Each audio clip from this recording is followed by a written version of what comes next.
ఇప్పుడు చేసుకుంటారా లేదా అనేది ఇప్పుడు పెద్ద క్వశ్చన్. ఇక్కడే ఇదే పటాభి గారు, ప్రభుత్వం దీన్ని మీ ప్రభుత్వం సమీక్షిస్తుందా జగన్మోహన్ రెడ్డి గారి భద్రతని? అసలు అందరూ ఆశ్చర్యపోతున్నది ఏంటంటే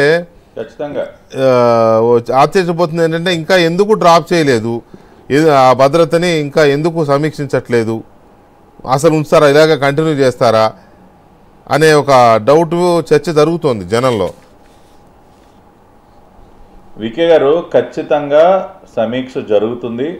అంటే ఇంకా ఇప్పటివరకు ఎందుకు జరగలేదు అంటే, ఇప్పుడు కొత్తగా మొన్నే డీజీపీ గారు ఛార్జ్ తీసుకున్నారు, మంత్రులు కూడా మొన్ననే బాధ్యతలు తీసుకున్నారు, మొదటి అసెంబ్లీ సమావేశాలు కూడా మొన్నే పూర్తయ్యాయి. కాబట్టి ఖచ్చితంగా దానికి సంబంధించినటువంటి కమిటీ ఒకటి ఉంటుంది, ఈ సెక్యూరిటీని రివ్యూ చేస్తారు. రివ్యూ చేసి వారికి ఎంత మేరకు మీరు లేట్ చేసిన కొద్దీ నెలకి 50 లక్షలు పోతుంది కదా, దానికి భద్రత లేకుండా చేస్తామని. ఏంటి సార్, మీరు లేట్ చేసిన కొద్దీ నెలకి 50 లక్షలు పోతుంది కదా? లేదు లేదు, ఎక్కువ లేట్ ఏం జరగదండి. మరి కొద్ది రోజుల్లోనే మీరు చూస్తారు. ఆయనకి ఎంత మేరకు అవసరం అంతవరకే భద్రత కల్పించడం జరుగుతుంది. ఇటువంటి ఆర్భాటాలు నాకు ఇంకా గుర్తు వికే గారు, చంద్రబాబు నాయుడు గారు 2019లో ఆయన అధికారం కోల్పోయిన తర్వాత ఆయన Z+ కేటగిరీ భద్రతలో ఉన్నప్పటికీ, Z+ కేటగిరీ కేంద్రం ప్రొవైడ్ చేస్తుంది, ఆయనకి కనీసం పోలీస్ ఎస్కార్ట్ వాహనం కూడా లేకుండా చేశారండి ఇమ్మీడియట్గా. చంద్రబాబు నాయుడు గారు చాలా రోజులు వితౌట్ పోలీస్ ఎస్కార్టు ఆ ట్రాఫిక్ జాములు ఇరుక్కుని ఆ ట్రాఫిక్ మధ్యలో అలాగే ఆయన నాకు ఇంకా మంగళగిరి పార్టీ ఆఫీస్ నుంచి ఎయిర్పోర్ట్కి వెళ్ళాలంటే ఆయన దాదాపు ఒక 40 to 45 మినిట్స్ లెక్కేసుకునేవాళ్ళు. ఎందుకంటే ట్రాఫిక్ మధ్యలో కూడా అందరిలాగానే సిగ్నల్ దగ్గర ఆగాలి, ట్రాఫిక్ మధ్యలోనే ఉండాలి, అన్ని కార్లతో పాటు వెళ్ళాలి. అంటే కనీసం ఎస్కార్ట్ కూడా ఇవ్వలేదు సార్, పోలీస్ ఎస్కార్ట్ కూడా ఇవ్వాల. అంటే అంత హీనంగా చంద్రబాబు నాయుడు గారిని ట్రీట్ చేశారు. అంటే ఒక Z+ కేటగిరీ భద్రతలో ఉన్న వ్యక్తి కనీసం పోలీస్ ఎస్కార్ట్ కూడా ఎవరండి? కానీ మేము ఆ రకంగా మేము చేయట్లేదు. రివ్యూ చేసి కమిటీ ఏది సిఫార్సు చేస్తే అది ఇస్తాము. ఈ రోజుకి ఆయన గారు ఏదో పెద్ద షో కొలకపోస్తా ఉన్నాడు. ల్యాండ్ క్రూజర్ వాహనాల్లో, అవి ప్రభుత్వ ధనంతో కొన్నటువంటి వాహనాలు, ల్యాండ్ క్రూజర్లు ఈయన గారికి కోట్ల రూపాయలతో. కాబట్టి వాటిని కూడా ఎవరికి ఎట్లా ఉపయోగించాలో ఉపయోగిస్తాం. చంద్రబాబు నాయుడు గారు మామూలుగా మొన్నటి వరకు ఆ సఫారీలో తిరిగేవాళ్ళు, అవి మొత్తానికి కండెమ్ అయ్యే పరిస్థితికి వచ్చేసరికి ఇప్పుడు ఆ మోడల్ సఫారీలు తయారు చేయట్లేదు కాబట్టి ఫార్చునర్ కొన్నారు. ఇప్పుడు జగన్ రెడ్డి లాగే ఆయన ల్యాండ్ క్రూజర్లు కొనుక్కోవాలా, ఈయన గారు మాత్రం ల్యాండ్ క్రూజర్లు కొన్నాడు, మొత్తం ఇప్పటికీ దానిలోనే తిరుగుతున్నాడు టిప్ టాప్. నాకు అర్థంగా వీకే గారు, అసలు 30 అడుగుల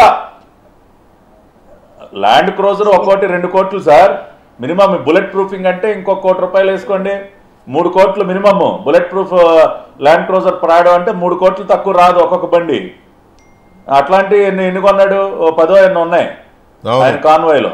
ఇంకొకటి వీకే గారు, అసలు ఆ 30 అడుగుల ఇనప మెష్ చూసినప్పుడల్లా నాకు ఒకటి గుర్తొస్తుంది సార్. ఇప్పుడు మన అందరం ఢిల్లీ వెళతాం, ఢిల్లీ వెళ్ళినప్పుడు రాష్ట్రపతి భవన్ ఎంత దూరం నుంచి కనపడుతుంది సార్? అవును, అసలు దేశ రాష్ట్రపతి భవన్ చుట్టూనే అసలు ఇంత ఎత్తు ఈ ఇనప గేట్లు ఉండవు సార్. అంటే ఈయన మీదకి ఆవిడన్న మిసైల్స్ వేస్తాడు అనుకున్నాడా? అసలు ఏమనుకుంటున్నాడు ఈయన? అంటే ఈ ఇల్లు కూడా ఆవిడకి కనపడకుండా అంతంత ఎత్తు, అది కూడా గవర్నమెంట్ మనీతోనే. కాబట్టి అవన్నీ కూడా రికవర్ చేస్తాం. ఇవాళ ప్రభుత్వ ధనాన్ని తగలేసి ఈ రకంగా ఏదైతే అవసరం లేనటువంటి ఖర్చులు ఏవైతే పెట్టాడో ఆ తాడేపల్లి కొంపకు కానీ ఇంకొక వేరే చోట్ల, వాటిని కూడా రివ్యూ చేస్తాం, వాటిని కూడా రికవర్ చేస్తాం. ఈయన గారి 100,000 మంది భద్రత కూడా ఏమేమి కంటిన్యూ అయ్యే పరిస్థితి ఉండదు. ఇవాళ రాష్ట్ర వ్యాప్తంగా పోలీసుల కొరత కూడా ఉంది. చాలా చోట్ల ఇంకా సైకోలు విర్రవిగుతూ ఉన్నారు. ఇందాకే చూసాం మనం, కర్నూలు జిల్లాలో మా పార్టీ నాయకురాలని హత్య చేశారు. ఇంకా కూడా ఏమీ తగ్గట్లా ఈ సైకో మోకలు. కాబట్టి పోలీసులకు ఇంకా చాలా చేయాల్సిన పనులు చాలా జిల్లాల్లో ఉన్నాయి. కాబట్టి ఆ 1000 మందిని ఇంకొక చాటు వినియోగించుకుంటే శాంతి భద్రతలన్నా ఇంకా కొంతగా మనం మెరుగుపరిచినటువంటి అవకాశం ఉంటుంది. కాబట్టి ఖచ్చితంగా రివ్యూ అతి త్వరలోనే చేస్తాం. ఆయనకి ఎంత మేరకు అవసరమో అంతవరకు కల్పిస్తాం. ఆయన ఏమి రోడ్డు మీద ఒక్కడే వెళ్ళవైన ఆ రకమైనటువంటి పిచ్చి చేష్టలు చేసే ఆలోచన, అంటే సైకో పనులు చేసే ఆలోచన మా ప్రభుత్వానికి లేదు. కానీ ఆయనకి రివ్యూ చేసి what ever is suggested we will provide, దాంతో ఆయన తృప్తి పడాల్సినటువంటి సందర్భం ఉంటుంది. కానీ మీరేమో అంతా రికవర్ చేస్తాము, అంతా రివ్యూ చేస్తాము అని మీరు అంటున్నారు. కానీ వాళ్ళు పదే చెప్తున్నారు. ఇవాళ మధ్యాహ్నం పేరు నాని గారు కూడా ప్రెస్ మీట్ పెట్టి ఏంటా ఎంతో లెక్కే చెప్పండి డబ్బులు ఇచ్చేస్తామని చెప్తున్నాడు. ఆయన చెప్పొచ్చుగా ఇనప కంచికి ఎంత అయింది, ఫర్నిచర్కి ఎంత అయింది, అవన్నీ లెక్కేసి ఆ బిల్లు పంపించవచ్చు కదా, ఇచ్చేస్తారు కదా, ఎందుకు గొడవ? ఇస్తాం మామూలుగా అవన్నీ ఇస్తాం. కేవలం బిల్లులే కాదు, కేవలం బిల్లులు పంపించి డబ్బులు వసూలు చేయటమే కాదు, ఇంకా వేరే చర్యలు కూడా చాలా ఉంటాయి. ఏమి చట్టాల్లో ఏదైనా తప్పు చేస్తే దీనికి ఒక 1000 రూపాయలు కట్టండి, దీనికి 10,000 కట్టండి కాదు, జైలు శిక్షలు ఉంటాయి, ఇంకా రకరకాలైనటువంటి చర్యలు తీసుకునే అవకాశాలు ఉంటుంది. ఈ రకంగా చేసిన వాళ్ళని సస్పెండ్ చేసే అధికారాలు ఉంటాయి. కాబట్టి కేవలం ఏదో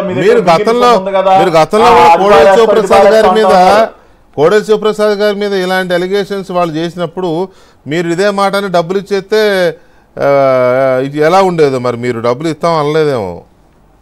అన్నారండి అన్నారు.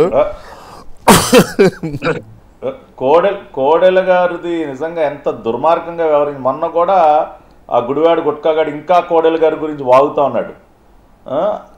ఏదో 4 కుర్చీలు ఒక బల్ల ఆయన స్పీకర్గా ఉన్నప్పుడు ఆయన క్యాంపు కార్యాలయంలో ఉన్నాయండి. ఈయనలాగా ఆయన ఏమన్నా దుబారా ఖర్చులు ఏమన్నా చేశారా? ఆయన ఇంటి చుట్టూ ఇనప కంచెలు పెట్టించుకుని లేదంటే విలాసవంతమైనటువంటి బాత్ టబ్బులు కొనుక్కున్నారా, లేకపోతే కమోడ్లు కొనుక్కున్నారా?